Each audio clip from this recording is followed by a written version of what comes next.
नमस्कार साथियों। छत्तीसगढ़, मध्य प्रदेश, राजस्थान के 3 चुनावों में प्रधानमंत्री नरेंद्र मोदी जी ने चुनावी सभाओं से ये कहा था कि हम 450 का सिलेंडर देंगे, कांग्रेस 500 का गैस सिलेंडर दे रही है।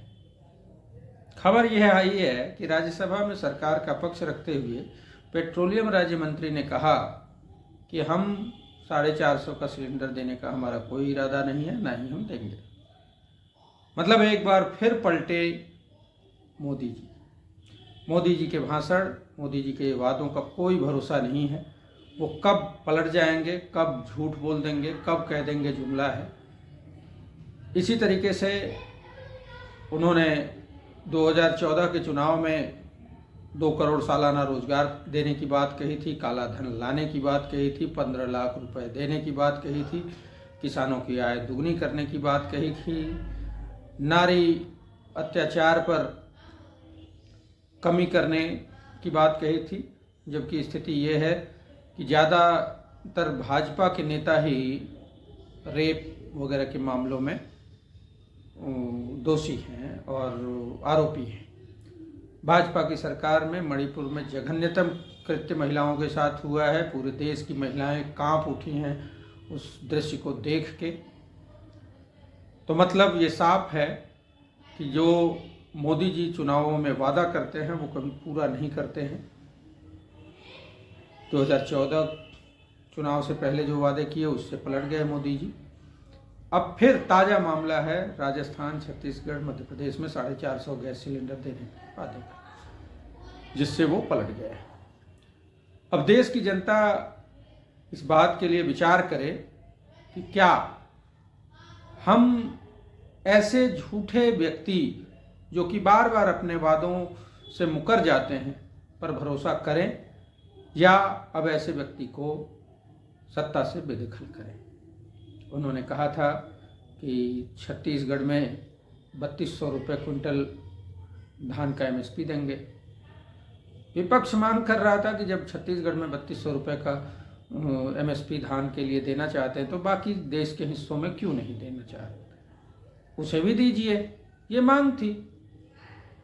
गैस सिलेंडर 450 का, तो विपक्ष ने कहा कि भाई पूरे देश में भी 450 का दे दीजिए, जिससे गरीब जनता को राहत मिले और वो अपना आजीविका को सुचारू रूप से चला पाए। उसका घर चलाना मुश्किल हो गया है, लेकिन मोदी जी को क्या पता।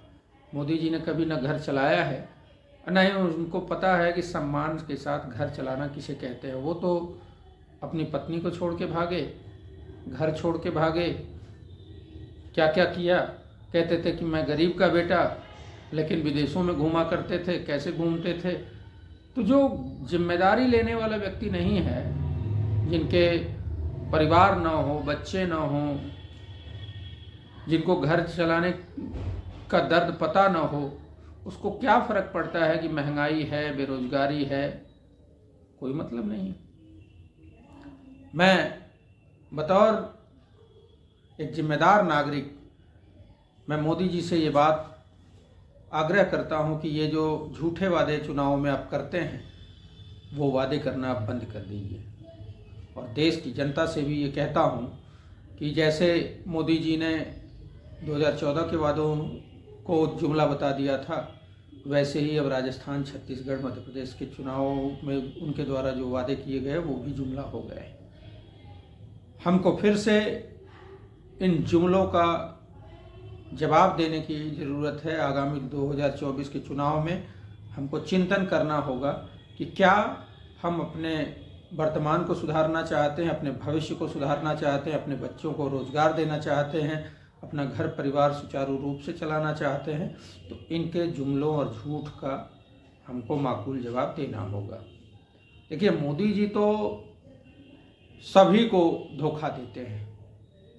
वो चाहे जसोदाबेन हो, चाहे उनके संरक्षक रहे और उनको प्रश्रय देने वाले लाल कृष्ण आडवाणी रहे, चाहे भारत की जनता रही, सबको धोखा दिया है मोदी जी ने। मोदी जी कभी भी अपनी बात पे टिकते नहीं हैं। मोदी जी कहते थे कि देश की सुरक्षा खतरे में है, और चीन घुसपैठ करके पिछले 4 सालों से बैठा है, मोदी जी के मुंह से एक शब्द नहीं निकलता।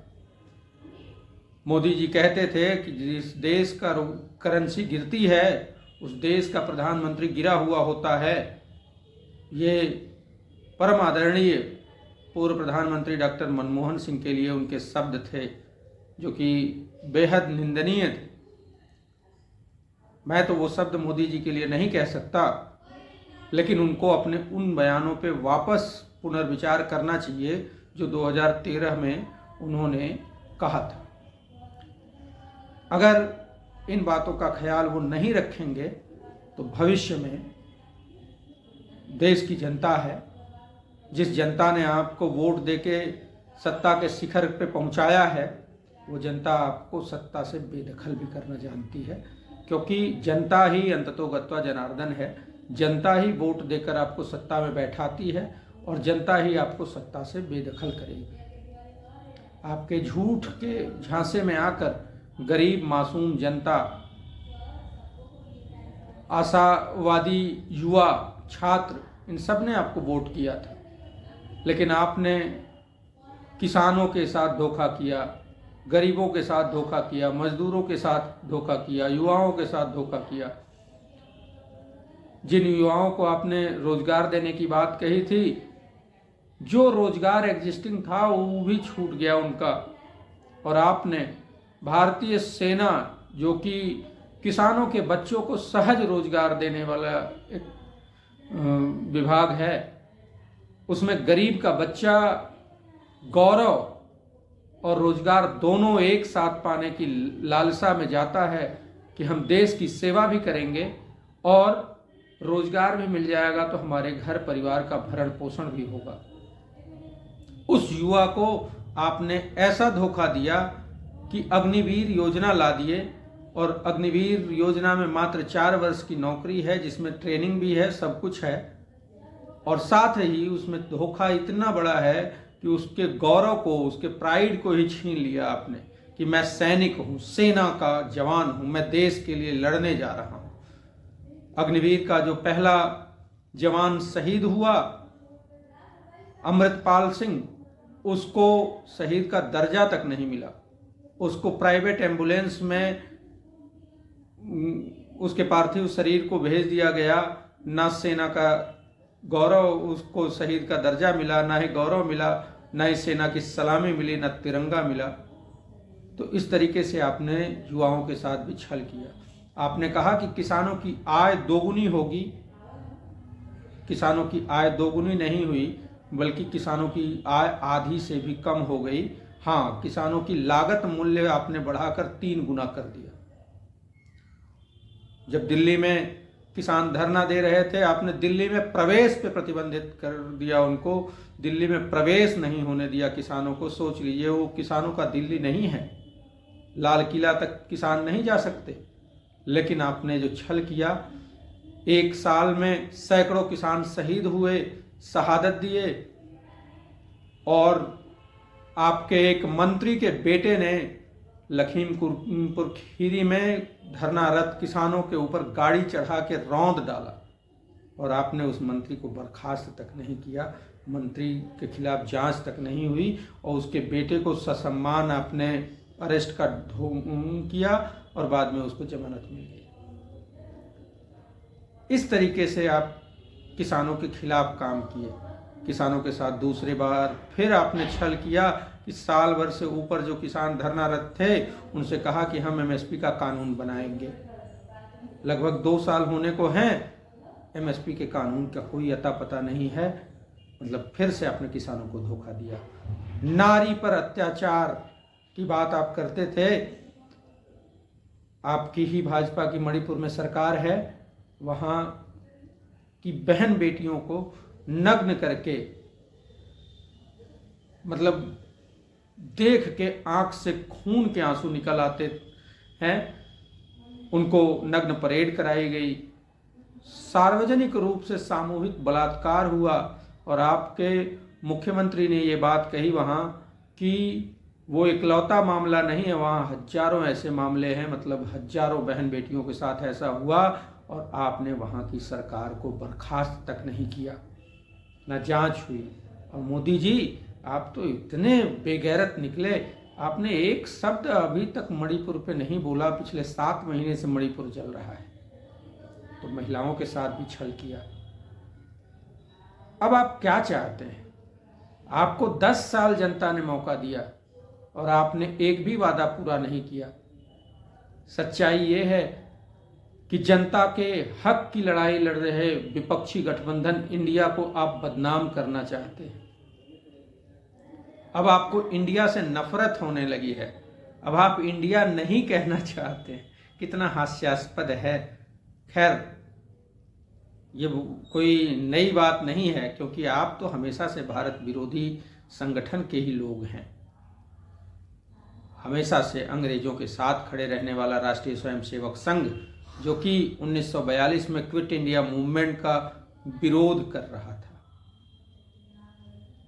तो आप उसी संगठन से आगे आके यहाँ तक पहुँचे हैं।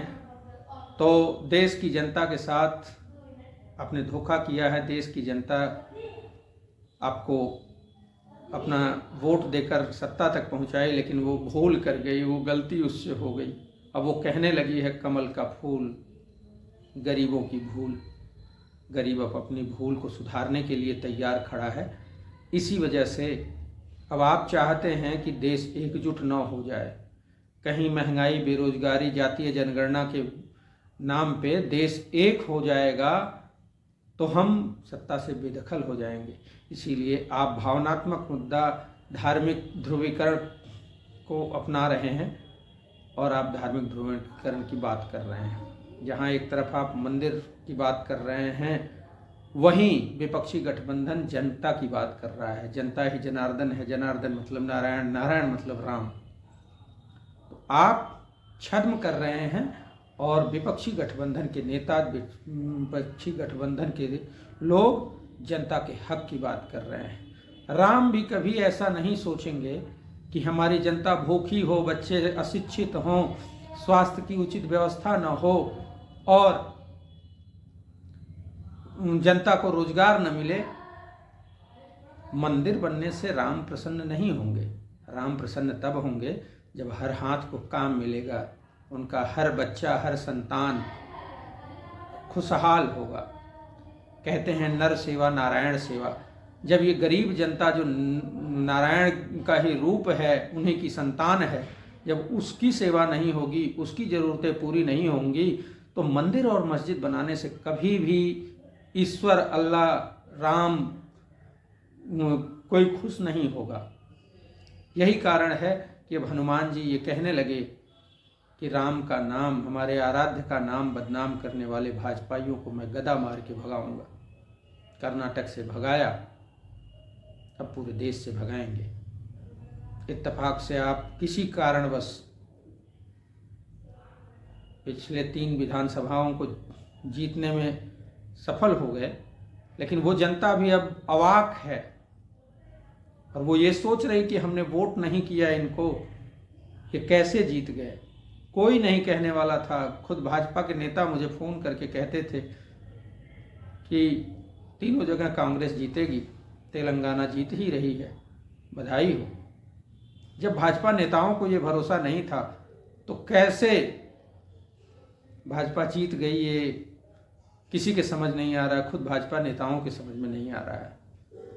लेकिन जनता अब इस बात के लिए एकजुट हो रही है कि इस बार और मजबूती से हम अच्छा काम करके एक साथ एकजुट होके जाति भेद, रंग भेद, धर्म भेद मिटा के जनता के हक हुकूक, हमारे आने वाली नस्लों, हमारे बच्चों, हमारे युवाओं, हमारे छात्रों, हमारे किसानों, हमारे महिलाओं, मजदूरों, गरीबों के हक के लिए इंडिया गठबंधन को जिताएंगे और इस वादा खिलाफी करने वाली भ्रष्ट मोदी सरकार को सत्ता से बेदखल करेंगे। जय हिंद।